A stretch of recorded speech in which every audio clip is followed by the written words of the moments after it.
আজকে মা বেটি টুইনিং করেছি, পিঙ্ক পিঙ্ক করে নিয়েছি সকাল সকাল।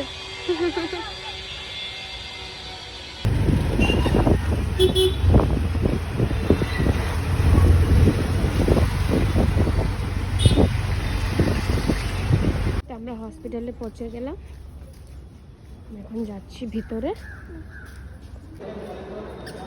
হসপিটালে পৌঁছে গেলাম। হসপিটালে এটা গণেশ ঠাকুর।